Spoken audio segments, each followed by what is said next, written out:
దేశ రాజధాని అయిన ఢిల్లీలో బాంబ్ బ్లాస్ట్ అనేది కలకలం రేపిందని చెప్పుకోవచ్చు. దీనిలో భాగంగా పోలీసులు ఉగ్రవాదుల హస్తం ఉన్న నేపథ్యంలో ఎంక్వైరీ చేయగా హైదరాబాద్కు చెందిన డాక్టర్ మొహియుద్దీన్ని అదుపులో తీసుకుని విచారించి ఆ విచారణలో భాగంగా తన ఇంటిని తనిఖీ చేయగా విస్తుపోయే నిజాలు అనేది బయటకు వచ్చాయని చెప్పుకోవచ్చు. అంటే సామాన్యంగా ఇంటిలో వాడే ఆముదపు నూనెతో తయారు చేసే వేస్టేజ్లో ఆ నూనెతో పాటు దాని వేస్టేజ్లో ఏదైతే రిసిన్ అనే ఒక కెమికల్ ని తయారు చేసి కొన్ని వందల వేల మందిని చంపడానికి ఉగ్రవాదులు కుట్ర చేసినట్టు వాళ్ళు వెల్లడించారు. అసలు నార్మల్గా వాడే ఈ ఆముదపు గింజే నూనె ఏదైతే ఉందో ఇది మనం సామాన్యంగా ఇంట్లో చూస్తుంటాము. దీని ద్వారా ఆ రసాయనాలు కానీ ఆ విషపూరిత ఆ లిక్విడ్స్ కానీ ఏ విధంగా తయారు చేస్తారు, దీని ద్వారా మానవాళికి ఏ విధమైన ముప్పు ఉంటుంది. మనం ఇప్పుడు ప్రస్తుతానికి చక్రవర్తి హాస్పిటల్ ఉన్న డాక్టర్ తరుణ్ రెడ్డి గారితో ఉన్నాము. వారి మాటలను తెలుసుకుందాము. సార్ చెప్పండి, అసలు ఈ రిసిన్ అనే లిక్విడ్ ని ఏ విధంగా తయారు చేస్తారు, దీనివల్ల మానవాళికి ఏ విధమైన ముప్పు ఉంటుంది? అదేనండి. మనకు ఆముదము నూనె అనేది రెగ్యులర్ గా వాడుతూ ఉంటాం. దాన్ని ఇంగ్లీష్ లో క్యాస్టర్ ఆయిల్ అంటాం. సరేనా? సో ఆముదము నూనె డైరెక్ట్ గా డేంజరస్ ఏం లేదండి. సో ఆముదం నూనెతో మనకేమి మేజర్ గా సైడ్ ఎఫెక్ట్ కానివ్వండి, దానివల్ల పాయిజనింగ్ ఇట్లా కాదు. ఈవెన్ ఆముదం సీడ్స్ కూడా డైరెక్ట్ గా పాయిజనస్ కాదు. సో మీరు చెప్పినట్టు ఆల్రెడీ ఆ డాక్టర్ మొయినుద్దీన్ వాళ్ళ ఇంట్లో దొరికిన ఆముదం ఆయిల్ ఉన్నందువల్ల ఆయనను ఎంక్వైరీ చేస్తే తెలిసింది ఏమంటే మెయిన్గా ఈ ఆముదం సీడ్స్ ఏవైతే ఉంటాయో ఆ సీడ్స్ తీసేసిన తర్వాత దాని పిప్పి ఏదైతే ఉంటుందో దాని నుండి రైసిన్ అని ఒక కెమికల్ దాన్ని మనం ప్రొడ్యూస్ చేయగలుగుతాం అనమాట. సో ఆ రైసిన్ అనేది it is poisonous to our human beings, మన మనుషులకు పాయిజన్ అనమాట అది.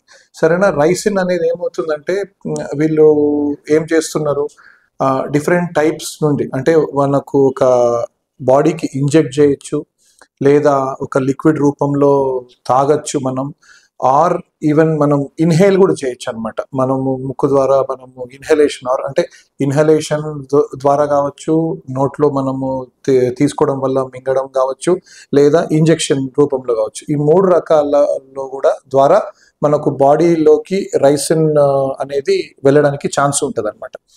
సో ఏ విధంగా మనకు బాడీలోకి వెళ్తుందో అప్రోప్రియేట్గా దాని విధంగా సిమ్టమ్స్ ఉంటాయి అన్నట్టు. ఇప్పుడు మనం ఇఫ్ వి ఇన్హేల్ రైజిన్ ఏమవుతుందంటే మనకు మెయిన్గా ఊపిరితిత్తుల మీద దాని ఎఫెక్ట్ చూపిస్తుంది అనమాట.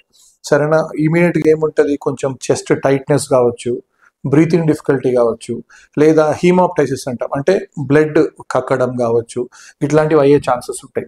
ఇంకా సివియర్గా ఎక్కువ మోతాదులో రైజిన్ పాయిజనింగ్ అయితే మనకు ఊపిరితిత్తుల్లో నీరు జమ అవడం కూడా అయ్యే ఛాన్సెస్ ఉంటుంది. దాన్ని మనం పల్మనరీ ఎడిమా అంటాం. సరేనా? సో ఇట్లాంటి సిచ్యువేషన్స్లో పేషెంట్ వెంటిలేటర్ మీద కూడా పోయే ఛాన్సెస్ ఉంటుంది. అదే మనం రీజన్ లిక్విడ్ తాగామనుకోండి, ఇమీడియట్గా మనకు వామిటింగ్స్ రావడం, మనకు లేకపోతే మోషన్స్ అవ్వడం, మోషన్లో బ్లడ్ పడడం, ఇట్లాంటి సిమ్టమ్స్ అనేటివి మనము చూస్తాం అన్నట్టు. సరేనా? సో వన్స్ దిస్ రైజిన్ అనేది మనకు బ్లడ్లోకి వెళ్తుంది అనుకోండి, అదే బ్లడ్ డిఫరెంట్ బాడీ పార్ట్స్కి వెళ్ళిపోతుంది కదా. అదే ఊపిరితిత్తులకు పోతుంది, కిడ్నీస్కి వెళ్తుంది, లివర్కి వెళ్తుంది, ఇట్లా డిఫరెంట్ ఆర్గన్స్కి వెళ్తుంది.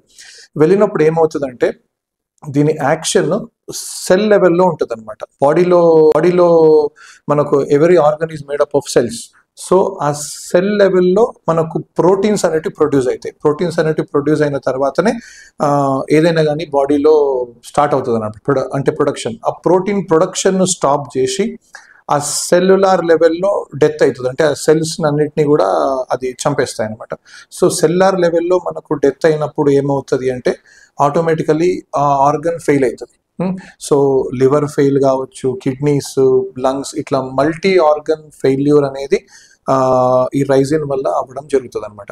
సో కన్జంప్షన్ అయిన తర్వాత వితిన్ 36 to 72 hours ఎక్కువ మోతాదులో కన్జ్యూమ్ చేసి ఉంటే ప్రాణాలు కూడా కోల్పోయే ఛాన్సెస్ ఉంటుంది. So it is one of the most dangerous poison. అంటే మనకు అసలు తెలియదు ఎట్లా అనేది. ఇప్పుడు సింపుల్గా ఏదైనా ఒక వాటర్లో కలిపినా కూడా మనకు తెలియదు. మనం ఇఫ్ యూ కన్జ్యూమ్ దట్, నేను ఆల్రెడీ చెప్పినట్టు మల్టిపుల్ సిమ్టమ్స్ స్టార్ట్ అయ్యి even it can lead to death as well.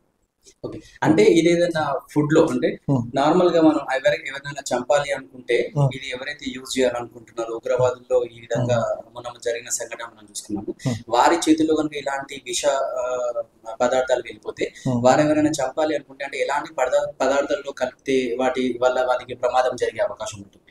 See that's what అండి. సి నేను ఆల్రెడీ చెప్పినట్టు ఏదైనా లిక్విడ్లో కూడా కలపచ్చు. మనం తినే ఫుడ్లో కూడా కలిపే ఛాన్స్ ఉంటుంది.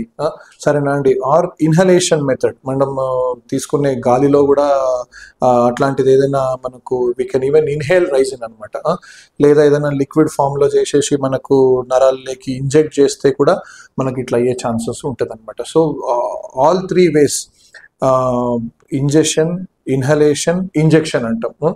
ఈ 3 వేస్లో కూడా మనకు బాడీలోకి రీజన్ అనేది వెళ్ళడానికి ఛాన్సెస్ ఉంటుంది. So we have to be very very కేర్ఫుల్గా అంటే ఉండాల్సి వస్తుంది. అంటే ఏ విధంగా అంటే ఎవరికైనా ఇలాంటి ఎఫెక్ట్ జరిగినప్పుడు వాళ్ళకు మెయిన్ గా ఎలాంటి అవయవాల పైన దానిపైన ఆ విషం యొక్క ప్రభావం ముఖ్యంగా ఎక్కువగా ఉంటుంది. వారిని మనం ఏ విధంగా కాపాడవచ్చు అంటే ఎంతసేపట్లో అంటే గోల్డెన్ అవర్స్ అని కూడా అంటూ ఉంటారు నార్మల్ గా ఏదైనా ఇలాంటి సంఘటన జరిగినప్పుడు. అలాంటి సమయంలో వాళ్ళని ఎంతసేపట్లో మనం తీసుకొస్తే కాపాడవచ్చు, అలా ముఖ్యంగా ఎలాంటి ఆర్గన్స్ పైన ఎఫెక్ట్ ఉంటుంది? సి ఈ రైజిన్ పాయిజనింగ్ కు విరుగుడు మందు అనేది ఉంటుందండి. ఇప్పుడు కొన్ని పాయిజనింగ్స్కి అయితేనేమో విరుగుడు మందు అనేది ఉంటుంది. ఇప్పుడు మోనోక్రోటోఫాస్ పాయిజన్ ఉంటుంది, దానికి ప్యారాడాక్సైమ్ అంటాం, అట్రోపిన్, ఇట్లా మల్టిపుల్ మనకు విరుగుడు మందులు అనేది ఉంటుంది. దీనికి విరుగుడు అనేది ఉంటుంది. సో ఆ రెసిన్ అనేది బాడీ పార్ట్స్ మీద దేని మీద అయితే మనకు ఎఫెక్ట్ చూపబోతుందో అది పడకుండా ఉండేటట్టు మనము సపోర్టివ్ ట్రీట్మెంట్ మాత్రం ఇవ్వడం జరుగుతుంది.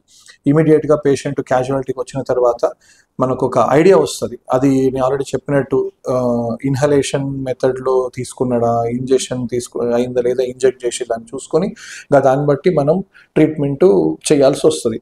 It is purely symptomatic treatment అండి. స్పెసిఫిక్ ట్రీట్మెంట్ అనేది ఉండదు. ఇప్పుడు ఇన్హేల్ చేసి ఉంటే ఊపిరితిత్తుల మీద ప్రభావం పడకుండా మనం చూసుకోవాలి. నేను ఆల్రెడీ చెప్పినట్టు బ్రీతింగ్ డిఫికల్టీ అవుతుంది, ఊపిరితిత్తుల్లో నీరు జమ అవుతుంది, పల్మనరీ ఎడిమా అవుతుంది. బికాజ్ నార్మల్గా ఊపిరితిత్తులో ఓన్లీ ఎయిర్ ఉంటుంది అంతే. సో నీరు జమ అయింది అనుకోండి, ఆక్సిజన్ అందదు బాడీకి. సో ఆక్సిజన్ లెవెల్స్ డ్రాప్ అవుతాయి. సో ఇమీడియట్గా పేషెంట్ని ఎన్ఐవి మాస్క్ పెట్టాల్సి వస్తుంది, లేదా ఇంట్యూబేట్ చేయాల్సి వస్తుంది. చేసి సపోర్టివ్ ట్రీట్మెంట్ ఇవ్వాలి. అంటే ఆ బాడీకి ఆక్సిజన్ అందడానికి, ఊపిరితిత్తులో ఉన్న నీరుని తొలగించడానికి, అంటే బ్లడ్లోకి మళ్ళీ పుష్ చేసేయడానికి కొన్ని టెక్నిక్స్ ఉంటాయి. వెంటిలేటర్ సెట్టింగ్స్ మార్చుకోవాల్సి వస్తుంది. సో అట్లా ventilatory support will be at వస్తుంది, లేదా ఇంట్యూబేట్ చేయాల్సి వస్తుంది. చేసి సపోర్టివ్ ట్రీట్మెంట్ ఇవ్వాలి. అంటే ఆ బాడీకి ఆక్సిజన్ అందడానికి, ఊపిరితిత్తులో ఉన్న నీరుని తొలగించడానికి, అంటే బ్లడ్లోకి మళ్ళీ పుష్ చేసేయడానికి కొన్ని టెక్నిక్స్ ఉంటాయి. వెంటిలేటర్ సెట్టింగ్స్ మార్చుకోవాల్సి వస్తుంది. సో అట్లా ventilatory support will be of utmost importance if inhalation మెథడ్లో మనకు రీజన్ పాయిజన్ అయి ఉంటే చేయాల్సి వస్తుంది. సో అదేవిధంగా నోటి ద్వారా వెళ్ళింది అనుకోండి, ఆటోమేటికలీ గ్యాస్ట్రిక్ లవాజ్ అంటాం. అంటే మనం ఎట్లా అంటే ఒకటి యాక్టివేటెడ్ చార్కోల్ అని ఉంటుంది కొంచెం బ్లాక్ కలర్లో. సో తీసుకున్న వెంటనే యాజ్ సూన్ యాజ్ పాసిబుల్, అంటే ఆ రెజిన్ అనేది బ్లడ్లోకి వెళ్ళే ముందే, ఎప్పుడైతే కడుపులో ఉంటుందో కడుపులో ఉన్నప్పుడే మనం యాక్టివేటెడ్ చార్కోల్ టాబ్లెట్స్ వస్తాయి, దాన్ని క్రష్ చేసి ముక్కులో నుంచి ఒక పైప్ కడుపులోకి వేసి యాక్టివేటెడ్ చార్కోల్ ద్వారా మనము మొత్తం గ్యాస్ట్రిక్ లవాజ్ చేసామనుకోండి, అది బ్లడ్లోకి వెళ్ళకుండా కనీసం కొంచెం మోతాదైనా మనం ఆపగలుగుతాం. సరేనా. సో ఎక్కువ మోతాదు బ్లడ్లోకి వెళ్ళలేదనుకోండి, ఎక్కువ డ్యామేజ్ కాకపోవచ్చు, పేషెంట్ని సేవ్ చేయొచ్చు అనమాట. సో నోటి ద్వారా తీసుకొని ఉంటే gastric lavage will be very important through activated charcoal, అది చేస్తాం. అదే ఇన్హలేషన్ అంటే మనకు వెంటిలేటరీ సపోర్ట్ ఇవన్నీ కూడా అవసరం పడే ఛాన్సెస్ ఉంటాయి. అదే ఎవరైనా బై మిస్టేక్ మీరు అన్నట్టు ఈ ఉగ్రవాదులు కుట్ర చేసి ఏదో మనకు తెలియకుండా ఏదైనా ఇంజెక్షన్స్ ఇట్లా ఇచ్చారనుకోండి, నార్మల్గా అప్పుడు ఏమవుతుందంటే ఆ ఇంజెక్షన్ సైట్ దగ్గర కొంచెం స్వెల్లింగ్ రావడం, రెడ్నెస్ రావడం, లేదా స్కిన్ మొత్తం మురిగిపోవడం, ఇట్లాంటివి అయ్యే ఛాన్సెస్ ఉంటాయి. సో ఆటోమేటికలీ డైరెక్ట్గా బ్లడ్కే వెళ్ళిపోతుంది అప్పుడు. సో మనకు ఈ గ్యాస్ట్రిక్ లవాజ్ ఇవన్నీ అప్పుడు మనకు హెల్ప్ చేయవు.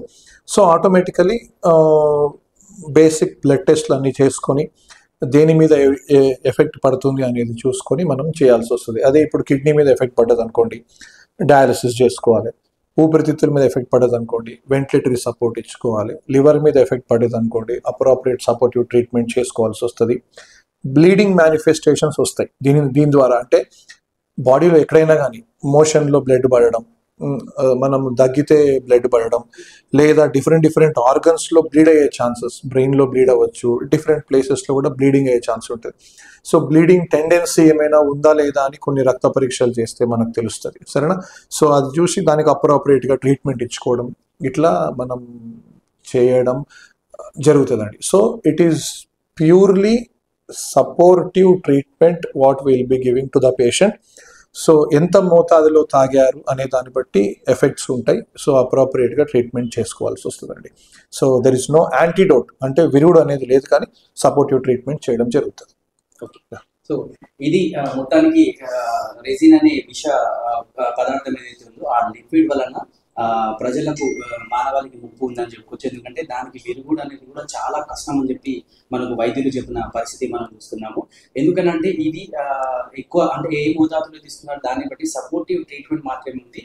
వీటికి వ్యాక్సినేషన్స్ కానివ్వండి, వెంటనే ఏదన్నా ఇవ్వడానికి ఇంజెక్షన్స్ కానివ్వండి, వెంటనే మనం దానిపైన యాక్షన్ తీసుకుని డాక్టర్స్ కానివ్వండి ఏదన్నా ట్రీట్మెంట్ చేయడానికి ఎలాంటి విరుగుడు లేదని చెప్తున్న పరిస్థితి. సో ఉగ్రవాదులు భారీ కుట్రను ఈ విధంగా దేశం పైన ప్లాన్ చేశారని చెప్పి మనం చెప్పుకోవచ్చు.